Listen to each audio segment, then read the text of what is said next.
تو جب نبی صلی اللہ علیہ وسلم نے فرمایا نا کہ تم موت کے بعد دوبارہ زندگی ملے گی، تمہیں اللہ کے سامنے حساب و کتاب دینا ہے، تو وہی مشہور سوال تھا سأل سائل بعذاب واقع. اللہ فرماتے ہیں یہ لوگ آپ سے پوچھتے ہیں وہ کب واقع ہوگا، جو عذاب واقع ہونے والا ہے اس کے بارے میں ایک سائل نے پوچھا. اللہ فرماتے ہیں واقع کب ہوگا یہ تو میں نہیں بتاؤں گا، میرا اصول ہی نہیں ہے کہ میں قیامت کا علم بتا دوں، لیکن اتنی بات ہے للکافرین لیس لہ دافع.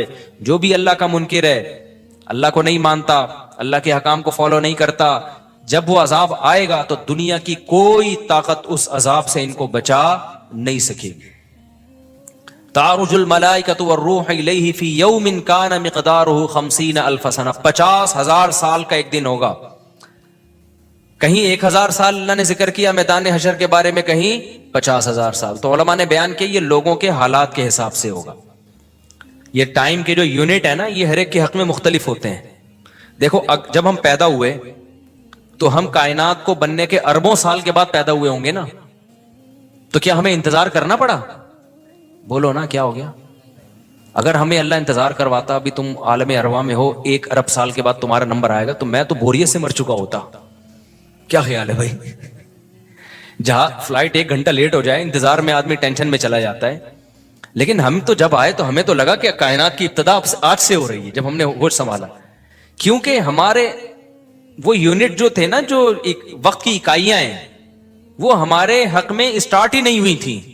تو اسی طرح مرنے کے بعد جو مردے کے لیے جو ٹائم کے یونٹ ہے نا وہ چینج ہوتے ہیں. ورنہ جو مردہ بیچارہ 20,000 سال پہلے دفن ہوا ہے وہ تو قبر میں کوئی عذاب نہ بھی ہو رہا، وہ تو پڑے پڑے ہی بور ہو گیا ہوگا کہ اللہ قیامت لیا، میں تو ٹینشن میں آ گیا ہوں، 20,000 سال ہو گئے مجھے. تو اس کو تو ایسا نہیں لگے گا کہ 20,000 سال ہو گئے. وہ جب دوبارہ اس کو اللہ تعالیٰ اٹھائیں گے تو نیک لوگوں کو تو لگے گا ابھی ہم سوئے تھے اور ابھی ہمیں کسی نے آ کے اٹھا دیا. جیسے گہری نیند میں جب انسان سوتا ہے کئی گھنٹے بعض دفعہ سوتا ہے، کوئی آ کے اٹھائے تو اس کو لگے گا یار ابھی تو میں سویا تھا، ابھی آپ نے اٹھا دیا ہمیں. تو سوتے ہوئے آدمی کے ٹائم کے یونٹ الگ ہوتے ہیں، مرنے کے بعد کے ٹائم کے یونٹ الگ ہوتے ہیں، عالم ارواح کے الگ تھے. اور بعض تو یہ بھی میں نے سنا ہے کہ دوسرے سیارے پہ آپ چلے جائیں نا زمین کے علاوہ تو وہاں بھی ٹائم کے یونٹ چینج ہو جائیں گے. تو اسی طرح آخرت کے ٹائم کے یونٹ بالکل الگ ہے. ایک دن 50,000 سال کی، دنیا کا جو 50,000 سال ہے نا وہ وہاں کا ایک دن ہوگا. کسی کے حق میں 1,000 سال، کسی کے حق میں 50,000 سال. یہ وہ ہے جب حساب و کتاب جس میں ہوگا. تو اللہ نافرمانوں کو عذاب سے پہلے نہ حساب و کتاب کا عذاب دیں گے. اللہ ہم سب کو اس عذاب سے محفوظ رکھے، جس کو قرآن نے ایک جگہ بیان کیا یجعل البلدان شیبا، وہ ایسا دن جو بچوں کو بوڑھا کر دے. ایسا دن یفر المرء من اخیہ، انسان اپنے بھائی سے دور بھاگے. اس لیے بڑے بڑے اللہ والے وہ جہنم سے زیادہ پناہ مانگا کرتے تھے میدان حشر کی سختیوں سے. جہنم تو اس سے زیادہ سخت ہے، لیکن میدان حشر کوئی کم چیز نہیں ہے، وہ کوئی کم عذاب نہیں ہے. تو اللہ فرماتے ہیں کہ 50,000 سال کے برابر ایک دن ہوگا. فاصبر صبرا جمیلا انہم یرونہ بعیدا. جب مشرک بار بار کہتے بھائی چھوڑو ابھی لے آؤ نا ابھی لے آؤ، تو نبی صلی اللہ علیہ وسلم کو پریشانی ہوتی کہ بھئی اللہ وقت بتاتا کیوں نہیں ہے، بتا دے تاکہ میری جان چھوڑیں یہ لوگ. تو اللہ نے پیغمبر صلی اللہ علیہ وسلم کو تسلی دی فاصبر صبرا جمیلا، اے نبی آپ صبر جمیل کریں. صبر جمیل وہ صبر ہے جس میں ذرا بھی شکایت نہ ہو.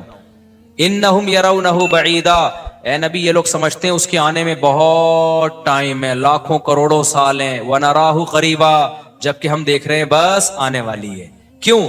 جب آپ مر گئے نا، ابھی دیکھو ہو سکتا ہے 1,000 سال باقی ہوں قیامت آنے میں، ہو سکتا ہے 20,000 سال باقی ہوں، لیکن ہمارے مرنے کے بعد ہمیں نہیں لگے گا 20,000 سال. ہمیں تو ایسا لگے گا ابھی ہم مرے تھے اور اتنی جلدی اللہ نے قیامت قائم کر لی.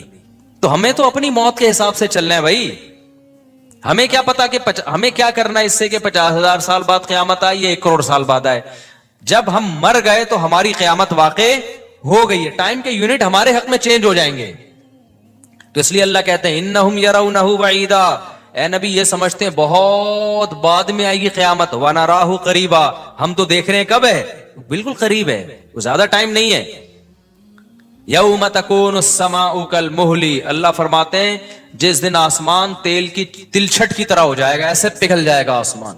اتنی بڑی تباہی آنے والی ہے اس کائنات پہ جس پہ ہم فخر کر رہے ہیں، اس یہاں کے شاپنگ سینٹروں پہ فخر کر رہے ہیں.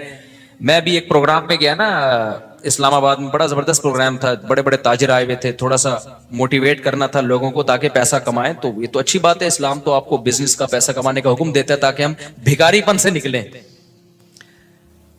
بھکاری پن کو تو پسند نہیں کیا گیا نا, ایک شخص بھیک مانگتا ہے, نبی نے اس کو پسند نہیں کیا, تو پوری قوم پورا کنٹری بھکاری بن کے IMF کے سامنے کشکول لے کے کھڑا ہوا ہو تو ہمارے نبی اس کو پسند کریں گے کہ کوئی مسلمان قوم ہو اور قومی سطح پہ بھکاری بن چکی ہو؟ تو یہ علماء کی ذمہ داری ہے لوگوں کو پیسہ کمانے کی ترغیب دیں, بزنس کی طرف لے کر آئیں, یہ مذہبی ذمہ داری ہے. تو میرا اس میں کوئی کمیشن نہیں تھا, میں گیا, میں نے تقریر کی, لیکن ایک چیز کا مجھے اندازہ ہوا کہ یار ایک چیز یہاں پیدا ہو رہی ہے, پیسہ کمانے کے ساتھ پیسے کی محبت بھی آ رہی ہے. تو مجھے خیال ہوا میں اپنی اسپیچ میں ایک بات کہوں کہ آپ یہاں آئے ہیں, سارے ارب پتی کروڑ پتی تاجر ہیں, سب اپنے اپنے تجربے شیئر کر رہے ہیں کہ میں یہ کرتا تھا, آج میں نے اتنے روپے کما لیے, میں یہ کرتا, تاکہ لوگوں کو موٹیویشن ملے. اچھی بات ہے, بہت اچھا پروگرام تھا. تو مجھے خیال ہوا کہ ایک بات میں کہوں کہ ضرور, لیکن ایک چکر نہ ہفتے میں ایک دفعہ قبرستان کا ضرور لگایا کرو تاکہ نیتیں ٹھیک ہو جائیں پیسہ کمانے سے.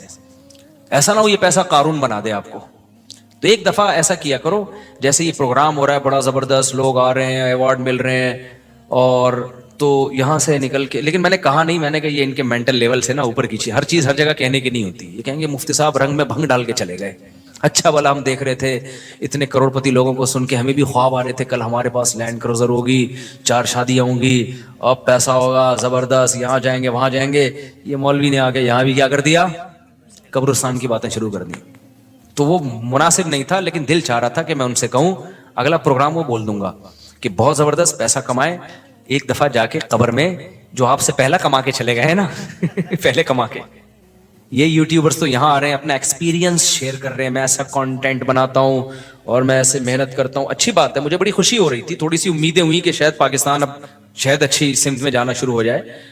تو مجھے ان پہ وہ کوئی نہیں, وہ تو بہت اچھا کر رہے تھے, بلکہ یہ تو ایک ظرف کے بڑے ہونے کی بات ہے کہ آپ بتائیں کہ میں نے پیسہ ایسا کمایا, ورنہ لوگ بتاتے ہیں کہاں ہیں. مجھے ان یوٹیوبرز میں خوشی ہو رہی تھی, وہ بتا رہے تھے ہم نے یہ کانٹینٹ بنایا, ہم نے ایسے چینل بنایا, اتنے پیسے کمائے. تو اچھی بات ہے, شیئر کرو یار تاکہ لوگوں کی غربت ختم ہو, وہ بھی کریں یہ کام.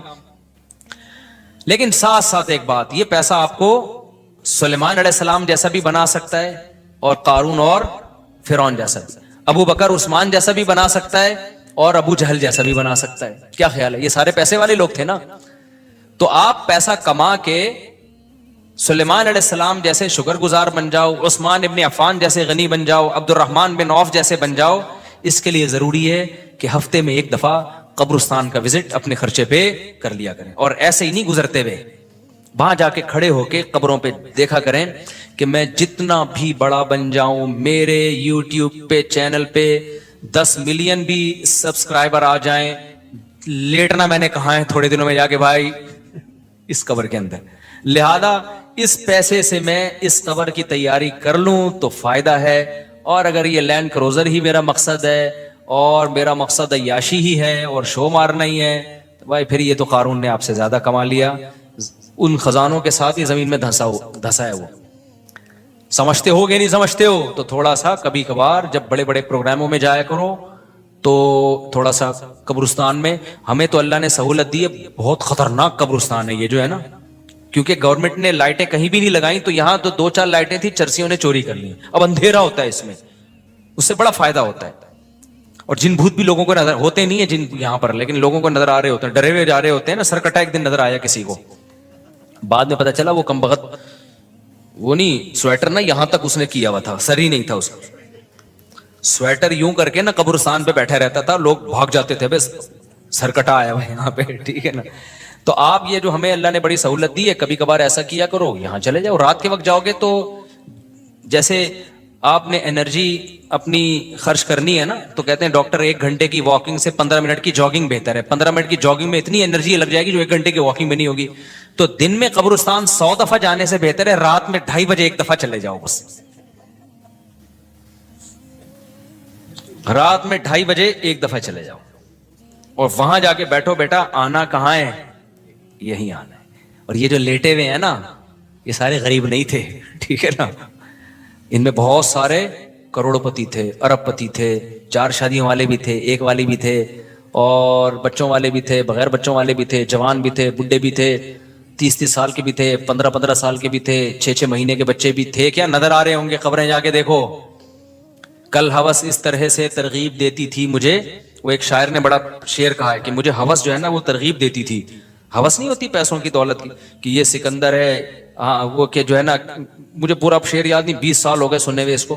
اس کا خلاصہ بتا رہا ہوں کہ ہوس مجھے ترغیب دیتی تھی کہ بھائی پیسہ کماؤ, پھر یہ عیاشی اور اتنی عزت اور ایسا کچھ ہوگا اور بڑے مزے ہوں گے نا, اور نائٹ کلب جائیں گے, شرابیں پیئیں گے اور یہ کچھ کریں گے. تو کہہ رہے ہیں ایک دن کیا ہوا, مجھے جو ہے قبرستان سے میرا گزرنا ہوا. تو مجھے جو ہے نا میری ہوس نے جو ہے نا مجھے 2-4 قبریں دکھائیں اور کہا یہ سکندر ہے, یہ دارا ہے, یہ کیکاؤس ہے. یہ سکندر اعظم کی قبر ہے, لاکھوں باندیاں تھیں اس کے پاس. آپ تو 2-4 گرل فرینڈ پہ فخر کر رہے ہو, گرل فرینڈ نہیں لاکھوں باندیاں. گرل فرینڈ آپ کے تابع نہیں ہوتی, باندی تو جیسے آپ بولو گے بھائی جو کام آپ اس کے ذمہ لگاؤ گے وہ بھاگ نہیں سکتی, نوکر ہے آپ کی. تو اتنی بڑی بڑی دنیا انہوں نے روئے زمین پہ حکومتیں کی ہیں. آج قبروں کے اندر یہ دارا ہے, یہ کیکاؤس ہے, یہ سکندر اعظم ہے. بڑے بڑے بادشاہوں کی قبریں آپ کو نظر آئیں گی پڑے ہوئے اندر. اب نئے زمانے میں شعر کو ہم یوں چینج کر دیں گے, یہ 10 ملین والا ہے سبسکرائبر تھے, یہ 20 ملین والا, یہ 50 ملین والا. ایک ایک کلپ بعض ایسے مشہور ہو جاتے ہیں, کھجا بھی رہے ہوں گے نا, بس یہ اپنی کھجانے کی ویڈیو ڈال دیں یوٹیوب پہ, لاکھوں روپے کما لیتے ہیں بیٹھے بیٹھے. بعض ایسے مشہور ہو گئے, کچھ بھی نہیں کرے نا, بس وہ کہے کہ ناڑا باندھتے ہوئے دکھاتے ہیں, میں ناڑا باندھ رہا ہوں, میں ناڑا ایسے ٹائٹ کرتا ہوں, زار بند ایسے ٹائٹ کرتا ہوں. اتنے مشہور ہو گئے ہیں وہ, بس لوگ دیکھنا چاہتے ہیں. لوگ پتہ نہیں کیا ہو گیا ابھی. اللہ جانے. وقار زکا نے کل ایک بڑی اچھی ویڈیو وائرل کی ہے یوٹیوبرز کے بارے میں, کہ میں وہ یوٹیوبرز کی وہ ویڈیو پہ جو اس نے کمنٹس کیا وہ تو نہیں بتاؤں گا کیونکہ اس پھر وہ اس کا نام لینا کسی کا ٹھیک نہیں ہے. اس نے کہا یار یہ عجیب ولاگر عجیب ٹائپ کے آ رہے ہیں, کچھ بھی کر لو, کچھ بھی کر لو, ملین ایک ایک دن میں 1-1 ملین ان کے ویورز ہو جاتے ہیں. تو انہوں نے کہا یہ ان ولاگرز کا قصور نہیں, قوم کا قصور ہے. اس نے بڑی اچھی بات کی, اس نے کہا یہ قوم کدھر کو جا رہی ہے بھائی. واش روم میں بیٹھا ہوا بندہ دکھا رہا ہے, دیکھیں آدھا اوپر والا دکھا رہا ہے. میں کہتا ہوں اگر وہ نیچے والا پورشن دکھا دے نا, یوٹیوب چینل بند کر دے گا, بولے گا بھائی اتنے سبسکرائبر اتنا کراؤڈ ہم برداشت نہیں کر سکتے, ڈی مانیٹائز کر دے گا یار. کہے گا بھائی یہ ہمارے بس میں اب. تو لوگوں کی نیچر دیکھو یار, کچھ بھی جو مشہور ہو جاتے ہیں ایک دفعہ مشہور ہو گئے نا, بس اب کچھ بھی کریں گے.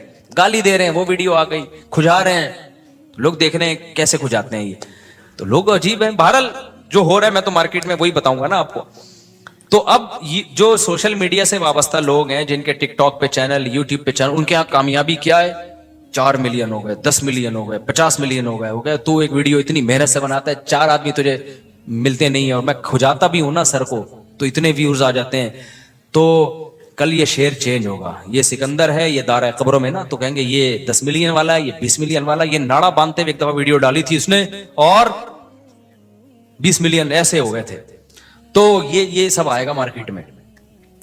تو اس لیے میرا دل چاہتا ہے کہ میں ان لوگوں سے, میرا اس پروگرام میں دل چاہ رہا تھا ایک دفعہ بولوں کہ آپ تمام حضرات سے گزارش ہے, بہت اچھا پروگرام ہے, اور اللہ کرے اور پیسہ آئے اور یہ لوگ اپنے تجربوں کو شیئر کریں, لیکن کائنڈلی تھوڑا سا قبرستان بھی, ہمارے نبی نے پیسہ کمانے کی ترغیب دی ہے, ساتھ ساتھ قبرستان جانے کی بھی ترغیب دی ہے. صحیح بخاری کی حدیث ہے, کنت نہیتکم عن زیارت القبور فزوروها فانها تذکر الاخرہ.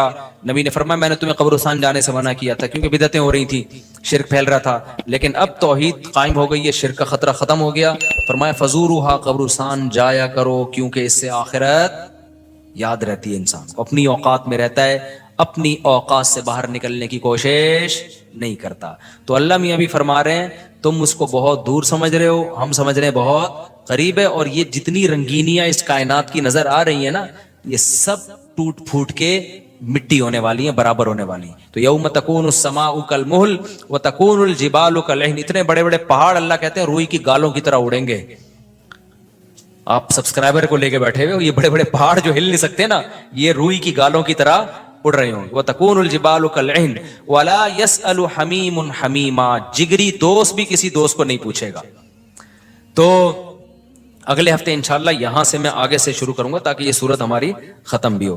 اللہ تعالی ہمیں موت سے پہلے نا تیاری کی توفیق عطا فرما دیں. دنیا کماؤ ضرور بھائی، اتنا فری نہ کراؤ جتنا ہم دنیا کو فری کرا رہے ہیں، اتنا کراؤ جتنا یہاں پر رہنا ہے. اللہ تعالیٰ سمجھنے کی عمل کی توفیق عطا فرمائے.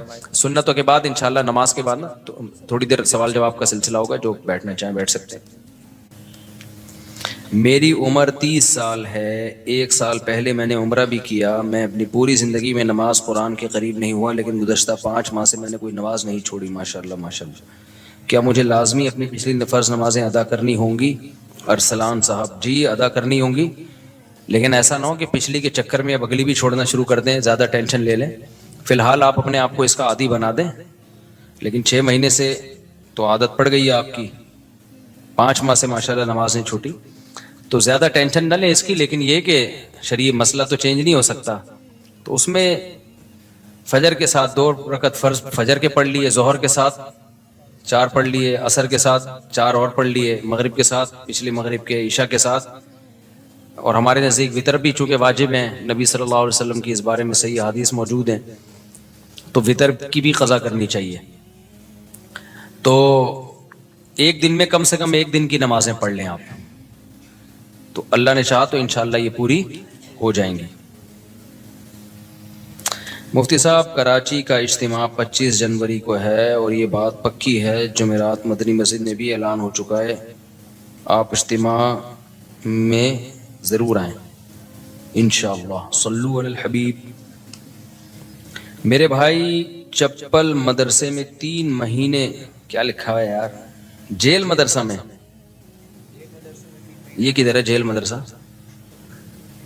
جیل مدرسہ میں 3 مہینے، جیل کو چپل لکھا ہوا ہے، مہینے رہ کر آئے. آپ سے دعا کی درخواست ہے، دل سے دعا ہے جی. موجودہ حالات میں پتہ نہیں کس چیز کی دعا منگوا رہے ہیں، مجھے سمجھ میں نہیں آ رہا. بہرحال جو بھی ہے، موجودہ حالات میں اگر کوئی شخص حقوق اللہ اور حقوق العباد پورا کرتا ہو مگر اشاعت دین اور بقائے دین کی کسی بھی صورت کا حصہ نہیں بنتا، تو کیا وہ گناہگار ہوگا؟ جی گناہگار ہوگا، کیونکہ نہی عن المنکر فرض ہے، تو ہر شخص پر اپنی استطاعت کے بقدر نہی عن المنکر فرض ہے. میں جلدی سے یہ 2-3 آیتیں پڑھ کے بیان ختم کرتا ہوں. اللہ تعالیٰ آگے قرآن میں فرماتے ہیں فَلَوْلَا إِذَا بَلَغَتِ الْحُلْقُومَ. اللہ کہتے ہیں یہ باتیں میں بتا رہا ہوں، یہ میں تھوڑی خود کہہ رہا ہوں، یہ باتیں یہ کون کہہ رہا ہے بھائی؟ یہ تو اللہ کہہ رہا ہے، یہ تو اللہ کہہ رہا ہے. تو قرآن آگے کیا کہتا ہے؟ فَلَوْلَا إِذَا بَلَغَتِ الْحُلْقُومَ. اللہ کہتے ہیں ایک ٹائم ایسا بھی آتا ہے، ابھی تو مزے میں ہو، جب تمہاری جان کہاں تک پہنچے گی؟ بولو نا. ہر آدمی پہ یہ ٹائم آتا ہے کہ نہیں آتا؟ ہچکیاں لے، یوٹیوب پہ دیکھ لو ویڈیو، بڑے بڑے پاورفل اور اب آخری ہچکیاں لے رہے ہوتے ہیں. کیسا ترس آتا ہے نا اس کے اوپر، ہچکیاں لے رہا ہوتا ہے آدمی، کوئی کلمہ پڑھ رہا ہوتا ہے، کسی کی آنکھیں پتھرا رہی ہوتی ہیں، اور بڑی حسرت سے لوگوں کو دیکھ رہا ہوتا ہے. فَلَوْلَا إِذَا بَلَغَتِ الْحُلْقُومَ وَأَنْتُمْ حِينَئِذٍ تَنظُرُونَ. اللہ کہتے ہیں تم بڑے بڑے طاقتور لوگ اس کے قریب کھڑے ہو کر اس کو دیکھ رہے ہوتے ہو کہ ابھی اس کی روح نکلنے والی ہے. ترجعونها ان کنتم صادقین. تم اس کی روح کو لوٹا دیا کرو. تمہارے پاس پیسہ بھی ہے، تمہارے پاس حکومت بھی ہے، تمہارے پاس امیزون میں تم نے بڑا بزنس بھی کیا ہوا ہے. اب کیا کیا، اگر تمہاری سائنسی ترقی بھی ہے تو تھوڑی دیر کے لیے کیا کر لو بھائی، اس کی روح کو کیا کر لو. تم بھی حسرت سے دیکھ رہے ہوتے ہو کہ ہمارا پیارا ہمارے سامنے دنیا سے جا رہا. یہ تو تمہاری 2 ٹکے کی اوقات ہے. اللہ ہمیں ہماری اوقات بتا رہا ہے. میرا خیال ہے بات سمجھ میں آ نہیں رہی آپ لوگوں کے. میرے اندر تو بھائی اتنی ہی پھیپڑے ہیں جتنا میں سمجھوں. مجھے غصہ اس لیے آ گیا کہ پہلے بھی زنا ہوتا تھا، کم چھپتے تھے لوگ کہ پکڑے نہ جائیں. اب پوری یونیورسٹیوں میں لڑکے لڑکیوں کی بسیں بھر بھر کے جا رہی ہیں تفریح کے لیے. باپ خود اجازت دے رہا ہے، بھائی تمہاری اپنی لائف ہے بیٹا، تم اگر بھنگن چمارن بننا چاہو تو ہم کون سا شریف لوگ ہیں، ہم بھی بھنگی اور چمار ہیں. بزبان حال وہ یہ کہہ رہا ہوتا ہے. سمجھ میں نہیں آ رہی. عزت دار آدمی کبھی اپنی لڑکی کو کسی غیر مرد کے ساتھ جانے نہیں دے گا. کہے گا میں مر جاؤں گا، دنیا کو کیا منہ دکھاؤں گا میں. لیکن اب اس کو پتا ہے دنیا کو میں منہ دکھاؤں گا، دنیا بھی میری تعریف کرے گی. بڑا لبرل قسم کا باپ ہے ماشاءاللہ. اپنی بیٹیوں پہ کوئی کسی قسم کا کنٹرول نہ ہے، نہ رکھنا چاہتا ہے. ڈانس کر رہے ہیں اپنی بیٹیوں کے ساتھ، ناچ رہے ہیں اپنی بیٹیوں کے ساتھ، لائکس مل رہے ہیں ان کو، لوگ شیئر کر رہے ہیں ماشاءاللہ جی. جو باپ محافظ تھا بیٹی کو حیا سکھانے کا، وہی بیٹی کی حیا نکال رہے ہیں. براڈ مائنڈڈ باپ ہے. کپڑے اتارو بھائی اس کے لوگوں کے سامنے، بہت زیادہ براڈ مائنڈ. گورا کو تو چڑیاں پہن کے ان کی بیٹیاں ان کے باپ کے سامنے ناچتی ہیں. براڈ مائنڈڈ بننا ہے تو پورا بنو نا. یہ منافقت کیسی ہے؟ اگر غلط ہے تو پھر اگر گورا غلط ہے تو پھر یہ عمل بھی غلط ہے جو یہاں ہو رہا ہے. شادیوں میں ناچ رہی ہیں بہنیں بھائیوں کے ساتھ, تو ناچ گانے پہلے بھی ہوتے تھے, تو تھوڑا حیا تھی, تمیز تھی لوگوں میں کہ کس کے سامنے ناچنا ہے اور کس سے اپنے ناچ کو چھپانا ہے. لیکن اب کیا ہو رہا ہے, غیرت ختم. وہی بات ہے جب آخرت پر ایمان ختم ہوگا, جب اللہ کے سامنے جواب دینے کا خوف ہی ختم ہو گیا, تو پھر جو چاہے کرتے پھرو. تو قرآن کہہ رہا ہے ایک وقت آتا ہے جب تمہاری جان کہاں پہنچتی ہے, حلق میں, اور تم دیکھ رہے ہوتے ہو. وَنَحْنُ أَقْرَبُ إِلَيْهِ مِنْكُمْ, اللہ کہتے ہیں جتنے تم اپنے عزیز کے قریب کھڑے ہوتے ہو نا حسرت سے, ہم تم سے بھی زیادہ اس کے قریب ہوتے ہیں اور اس کی کیفیات کو جانتے ہیں ہم. فَلَوْلَا إِن كُنْتُمْ غَيْرَ مَدِينِينَ, اللہ کہتے ہیں اگر تم یہ سمجھتے ہو تمہارے اوپر کسی کا کنٹرول ہی نہیں ہے, آزاد ہو, بڑے پاورفل ہو, ترجعونها إن كنتم صادقین, تو آج اپنی طاقت کا استعمال کرو.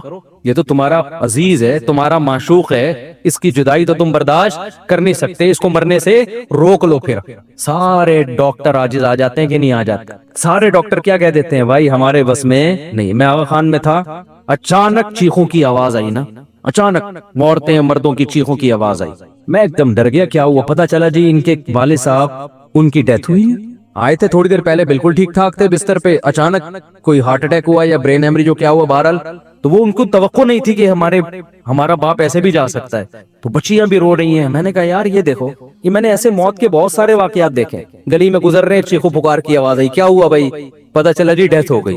کتنے کتنے سال رشتے آپس میں ٹائم گزارتے ہیں اور جدا ہونے میں چند سیکنڈ بھی بولو نہیں لگتے, اور پھر روتے 3-4 دن تک ایسے ہیں جیسے بڑا غم ہوا ہے, اور 3-4 دن کے بعد 20-20 30-30 سال پرانے رشتوں کو ایسا بھولتے ہیں جیسے زندگی میں کبھی رہنا نصیب ہی نہیں. یہ ہے وہ دنیا جس کے پیچھے انسان کس کو ناراض کر رہا ہے, خدا کو ناراض کر رہا ہے. تو قرآن کہتا ہے اس کی جان لوٹا کے دکھاؤ. فَأَمَّا إِن كَانَ مِنَ الْمُقَرَّبِينَ, اللہ کہتے ہیں اب یہ میرے پاس آ گیا ہے, اب یہ تمہاری کسٹڈی سے نکل گیا. اب میں بتاتا ہوں اس کے ساتھ کیا ہونے والا ہے, سمجھ رہے ہو نا؟ اب اس کا خود اپنے اوپر بھی کنٹرول نہیں. اب تک تو یہ تمہارے ساتھ بہت کچھ کر رہا تھا, فلاں کو اوپر چڑھا دیا, فلاں کو گرا دیا, فلاں کو یہ کر دیا, فلاں کو یہ کر دیا, کسی کو گالی دے دی, کسی کو صدقہ خیرات کر دیا. اب تو یہ کر رہا تھا, اب اس کے ساتھ میں کروں گا جو بھی ہوگا. تمہارا بھی کنٹرول ختم اور خود اس کا بھی اپنے اوپر سے کنٹرول ختم. فَأَمَّا إِن كَانَ مِنَ الْمُقَرَّبِينَ, اللہ کہتے ہیں یا تو یہ نیک لوگوں میں سے, ساری زندگی اس نے مجھے یاد رکھا, میرے احکام کو فالو کیا. فَرَوْحٌ وَرَيْحَانٌ, تو اس کے لیے خوشبوئیں ہیں, وَجَنَّتُ نَعِيمٌ, اور خوشخبریاں ہیں ہمیشگی کے باغات کی. وَأَمَّا إِن كَانَ مِنْ أَصْحَابِ الْيَمِينَ, دائیں ہاتھ والوں میں سے تھا. فَسَلَامٌ لَكَ مِنْ أَصْحَابِ الْيَمِينَ, اللہ کی طرف سے اس کو سلامتیاں ملنا شروع. ایسے بہت سارے واقعات ہیں اہل اللہ کے کہ موت کے وقت انہوں نے فرشتوں کو دیکھا اور موت کے وقت وہ باتیں کرنے لگے کہ اللہ کی طرف سے ہمیں نیک فرشتے ہماری روح قبض کرنے کے لیے آئے. میں نے بھی ایسے واقعات سنائے ہیں آپ کو پہلے بیانات میں, بھی بہت وقت ہو گیا تو میں اس کو اسکپ کر رہا ہوں. بہت ایسے واقعات ہیں, شہداء کے بہت واقعات ہیں. میرے والد صاحب نے بتایا کہ ایک قاری صاحب ہندوستان میں قرآن پڑھایا کرتے تھے, ساری زندگی ان کے نا بچوں کو قرآن پڑھانے میں گزری. موت کے وقت نا ان کی جسم سے روشنی کا گولا نکل کے گیا, سب نے دیکھا جتنے لوگ. حضرت مولانا اشرف علی تھانوی رحمۃ اللہ علیہ, جن پر آج لوگ بڑے اوٹ پٹانگ قسم کے اعتراضات کرتے ہیں, ان کی جب ڈیتھ ہوئی ہے نا, تواتر سے جو ان کے قریب لوگ کھڑے ہوئے تھے انہوں نے بتایا کہ ان کی 3 انگلیوں سے روشنی کی کرنیں نکل رہی تھی موت کے وقت, کیونکہ پوری زندگی نا ان 3 انگلیوں سے تصنیف کا کام کیا ہے. ان کی سینکڑوں تصانیف ہیں جن سے بہت, اگر مولانا اشرف علی تھانوی رحمۃ اللہ علیہ ہندوستان میں نہ ہوتے نا تو آج یوں کہا جائے نا کہ میں بھی شاید بدعتی ہوتا, تو یہ بات غلط نہیں ہوگی. ہندوستان میں جو بدعتوں کو روکنے میں سب سے بڑا کردار ہے وہ مولانا صاحب علی تھانوی رحمۃ اللہ علیہ کا, کیونکہ تصوف میں اتنا غلو ہو گیا تھا کہ 20 قسم کی بدعتیں شامل ہو, پیر پرستی اور تصوف, اس پہ ان کی بہت ساری کتابیں ہیں اور بہت کام کیا انہوں نے, کسی کی ملامت کی پرواہ نہیں کی. تو انتقال کے وقت کیا تھا, کرنیں نکل رہی تھیں. ایسے بہت ساری کرامتیں ہوتی ہیں. تو قرآن کہہ رہا ہے فروح و ریحان و جنت نعیم واما ان کان من المکذبین الضالین, اور اگر گمراہ لوگوں میں سے تھا تو اس کو بتا دیا جاتا ہے فنزل من حمیم, تیرا ٹھکانہ کھولتا ہوا پانی ہے جو تجھے پلایا جائے گا, وتصلیۃ جہیم, اور بھڑکتی ہوئی آگ ہے جس میں تجھے داخل کیا جائے گا۔ آخر میں اللہ اس صورت میں کہتے ہیں ان ھذا لہو حق الیقین، اے لوگو یہ جو باتیں ہم کر رہے ہیں ان کو سیاسی بیان نہ سمجھو، یہ یقینی باتیں ہیں۔ فسبح باسم ربک العظیم، اپنے رب کی کبریائی بیان کرو جو بہت عظمت والا ہے۔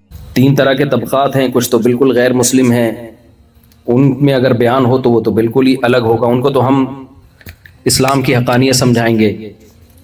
لیکن جو مسلم ہیں ان میں بھی اب دو طرح کے مسلم پیدا ہو گئے ہیں، یعنی پیدا تو نہیں ہوئے، بن گئے ہیں۔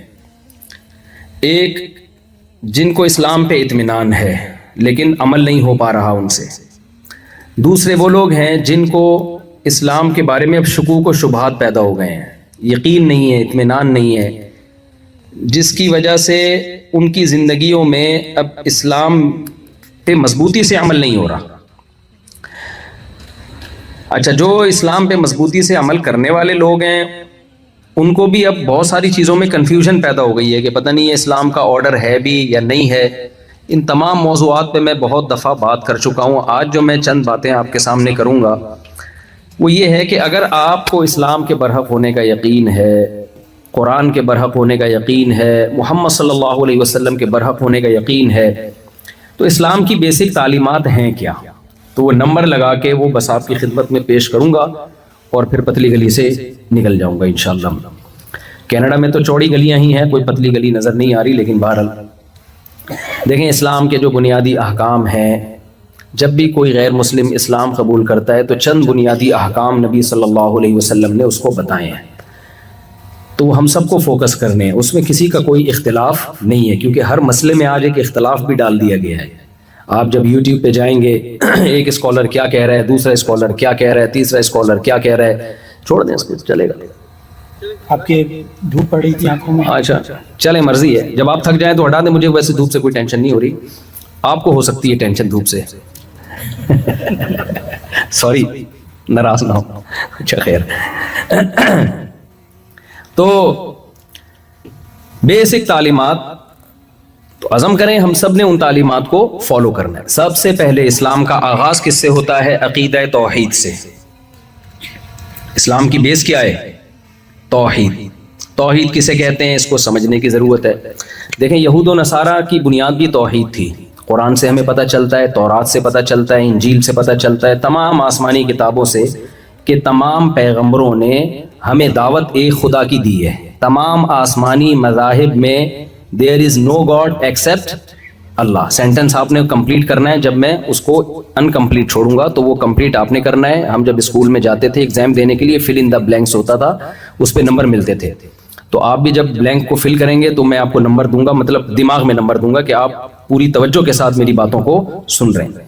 تو اسلام میں جو پہلی بیس ہے، جو پہلی بنیاد ہے، جس کے بغیر اللہ ہمیں اس مسلم ماننے کے لیے، مومن ماننے کے لیے تیار نہیں ہے، وہ بیس کیا ہے؟ عقیدہ توحید۔ تمام مذاہب کی بیس کیا ہے جو آسمانی مذاہب ہیں؟ عقیدہ، اب کمپلیٹ کر لینا، توحید۔ لیکن گڑبڑ کیا ہوئی ہے؟